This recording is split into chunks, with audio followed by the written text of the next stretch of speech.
Το Χρυσόψαρο πρακτικά δεν έχει μνήμη. Υπήρχε κάποτε ο μύθος ότι ξεχνά κάθε 3 δευτερόλεπτα.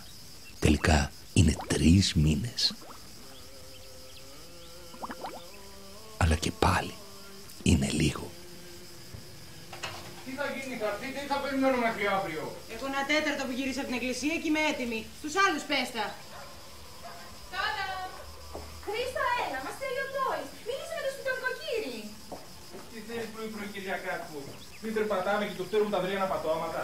Άσε την κρίνια και έλα τώρα. Σνέ. Ή μήπως κάνει κόλλημα ο Χριστόδουλος? Τι έλεγε, μήπως κλείνει δράση τα βράδια? Αλήθεια τα έσκανες στο Χριστόδουλο, Μυρό?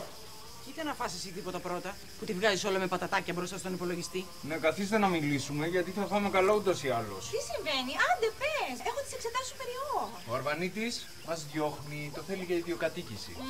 Τι έγινε? Η κόρη του είναι έγκυος. Διορίστηκε στη ΔΕΗ και παντρεύεται σε 2 μήνες. Όχι ρε γάμο, ότι δεν ξανατρέχω για σύνδεση. Αυτός εκεί ρε κακομοίρη. Δεν κοιτάς να βρεις καμιά γκόμενα που τους έχει φάει το διπλό κλικ? Είδα και εσύ που βρήκες, πρόκοψης. Δεν ήρθαμε εδώ να τσακωθούμε. Ήρθαμε να δούμε τι θα κάνουμε.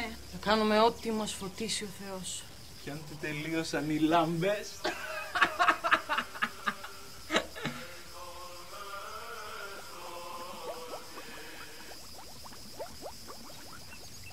Χρήστο, τώρα να χρησιμοποιήσω το ίντερνετ 5 λεπτά. Οκ, αλλά θα με πατήσεις να μου κάνεις άκι μετά, Εδώ αν φύγουμε και μείνεις μόνος σου, ποιος θα σου σιδερώνει? Γιατί να μένω μόνος.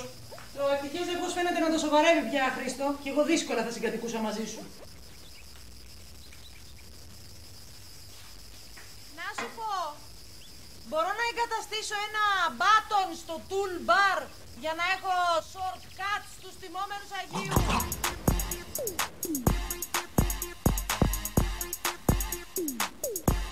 Ήρθα. Έχει τίποτα να φάμε? Καλά, έχει πουρέ στο ψυγείο και αυγά. Εγώ θέλω σουβλάκια σήμερα. Ναι, μην ξεχάσετε να κάνετε κόντρα στη χολυστερίνη. Πώς πήγαν οι εξετάσεις σήμερα? Υπέροχα. Θα δώσω και του χρόνου. Σε πειράζει αν τρώω αυγά ενώ εσύ καπνιέζεις? Όχι μωρέ, κάνε δουλειά σου. Όλες οι εξετάστριες ήταν γυναίκες σήμερα, ρε γαμώτο. Χάθηκε να τύχει κανένας άντρας. Γιατί, είναι αυστηρές? Όχι καλέ. Αλλά αν ήταν άντρας θα δείχνα λίγο μπούτι και τα καθάριζα. Μη μαρτών, Κατερίνα μου.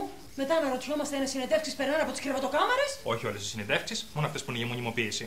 Ωπα, τι έχουμε εδώ, απαρτία?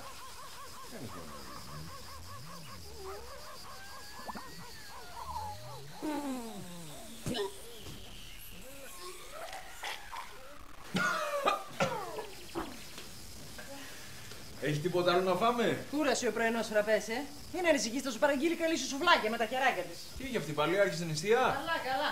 Μετά αύριο που θα πάθεις έμφραγμα από τα τρεγλικερίδια, μην αναρωτιέσαι πώς έγινε. Και κυρίως μην περιμένεις να σας καθαρίζω εγώ μαρούλια. Παιδες, εγώ τι κάνω. Δεν θα γυρίζω σήμερα γιατί παίζω WoW σε ένα μαραθώνιο. MMORPG.